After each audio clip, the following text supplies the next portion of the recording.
छोटे से ग्राम तुलसीपुर राज्य के एक शांत कोने में मनोज नाम का एक सीधे साधे मेहनती और ईमानदार किसान अपनी पत्नी के साथ खेत के पास बैठे हुए था। देखो हमारी फसल इस बार कितनी अच्छी दिख रही है, मनोज ने मुस्कुराकर कहा।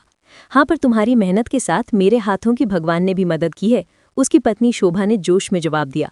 तुम्हारे पास जमीन कम हो सकती है पर दिल बड़ा है शोभा। कुछ देर बाद दोनों घर की ओर चल पड़े। मैं तुमसे एक बात कहना भूल गया था, घर में लकड़ियां खत्म हो गई हैं।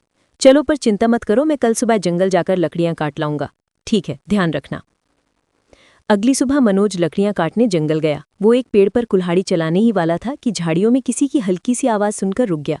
उसने देखा एक कुत्ता घायल पड़ा हुआ था, मुंह और एक पैर से खून बह रहा था। ही भगवान, ये तो बुरी तरह घायल है, मनोज ने तरस खाकर कहा। किसी जंगली जानवर ने हमला किया होगा। कुत्ते की आंखों में तकलीफ थी, वो दर्द से कराह रहा था। मनोज उसके पास धीरे धीरे बैठ गया। काश तू बोल पाता तो बता पाता कि तेरा दर्द कहाँ है। तभी एक साधु वहां प्रकट हुए, सिर पर साफ लाल चंदन, चेहरे पर गहरी शांति।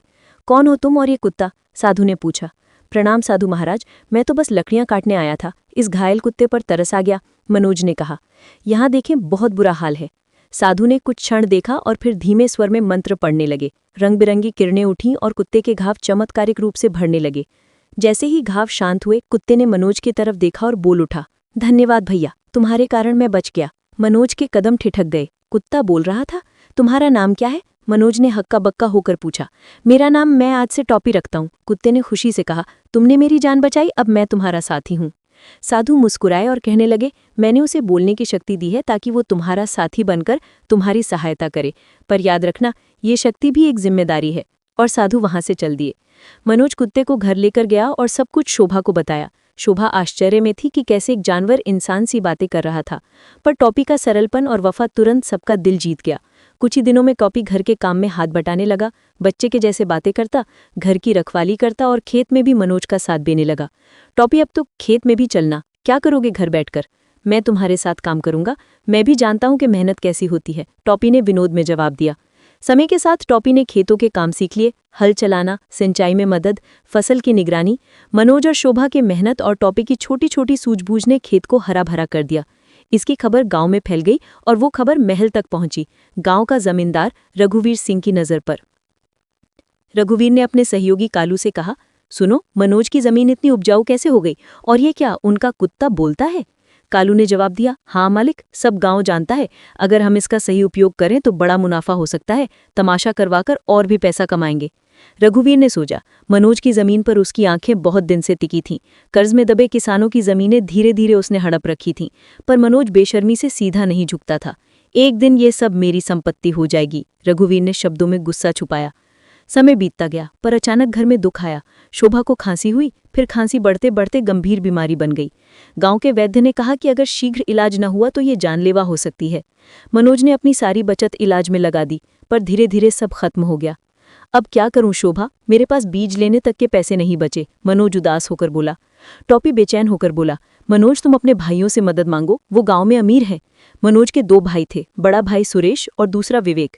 मनोज ने पहले सुरेश के घर जाके मदद मांगी, पर सुरेश ने कठोरता से मना कर दिया। फिर वो विवेक के पास गया, वहां भी उसे तिरस्कार मिला और दोनों भाइयों ने उसे अपमानित कर दिया। उसे धक्का देकर बाहर निकाल दिया गया। मनोज का दिल टूट गया। अब मनोज के पास एक ही विकल्प रह गया, जमींदार के पास जाना। वो हिम्मत करके रघुवीर के हवेली पहुंचा और कर्ज मांगा।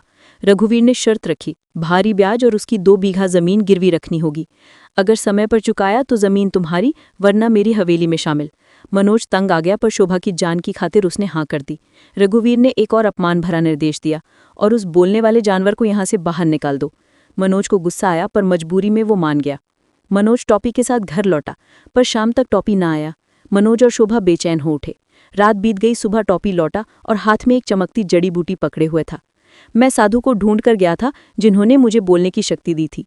उन्होंने हमें ये जड़ी बूटी दी है, इससे बड़ी बीमारी भी ठीक हो सकती है। साथ में कुछ खास बीज भी दिए हैं, जो तुम्हारे खेत में बोगे तो ऐसी फसल उगेगी जिसे देखने के बाद सब आश्चर्यचकित हो जाएंगे। पर एक शर्त भी कही, जब तुम्हारी किस्मत बदल जाएगी तो तुम उन लोगों की मदद करोगे जो कर्ज में दबे हैं।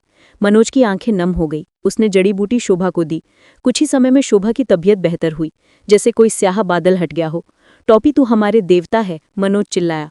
टॉपी ने मुस्कुराकर कहा, मैं बस अपना साथी हूँ।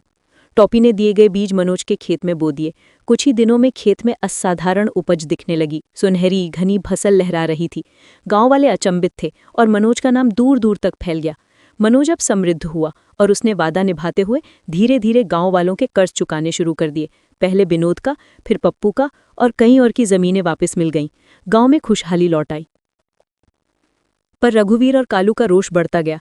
अगर ये चलता रहा तो मेरी जमींदारी खत्म हो जाएगी, रघुवीर ने गुस्से में कहा। इसे खत्म कर दो, कालू ने कहा। कल खेत में इन्हें मिटा देंगे। एक सुबह जब मनोज खेत में काम कर रहा था, रघुवीर और कालू बाल भाले साथियों के साथ आए। कालू ने भाला उठाया और फेंक दिया। उसकी नीयत मनोज पर वार करने की थी। भाला हवा में उछला, पर टॉपी ने बीच में आकर बारंबार छलांग लगाकर भाला अपने शरीर पर ले लिया। तुमने मेरी जान बचाई है, मैं तुम्हारा साथी हूं और साथी का मतलब है साथ सभी हालातों में, टॉपी ने जोर से कहा। भाला टॉपी के सीने में गहरा धंस गया।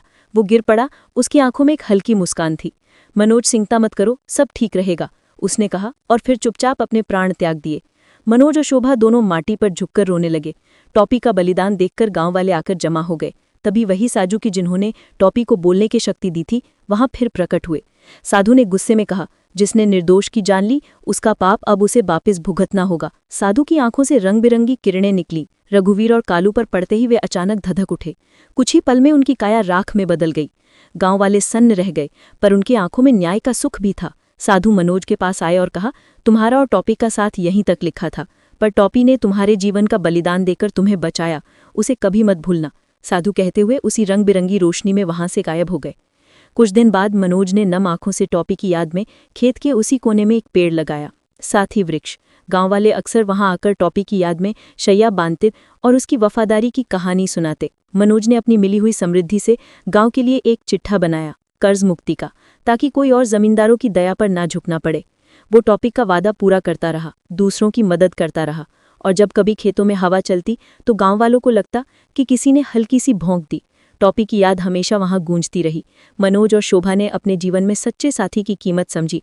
वो साथी इंसान भी हो सकता है और कुत्ता भी, जो बिना शर्त प्यार करे, रक्षा करे और ज़रूरत पड़ने पर जीवन दे दे।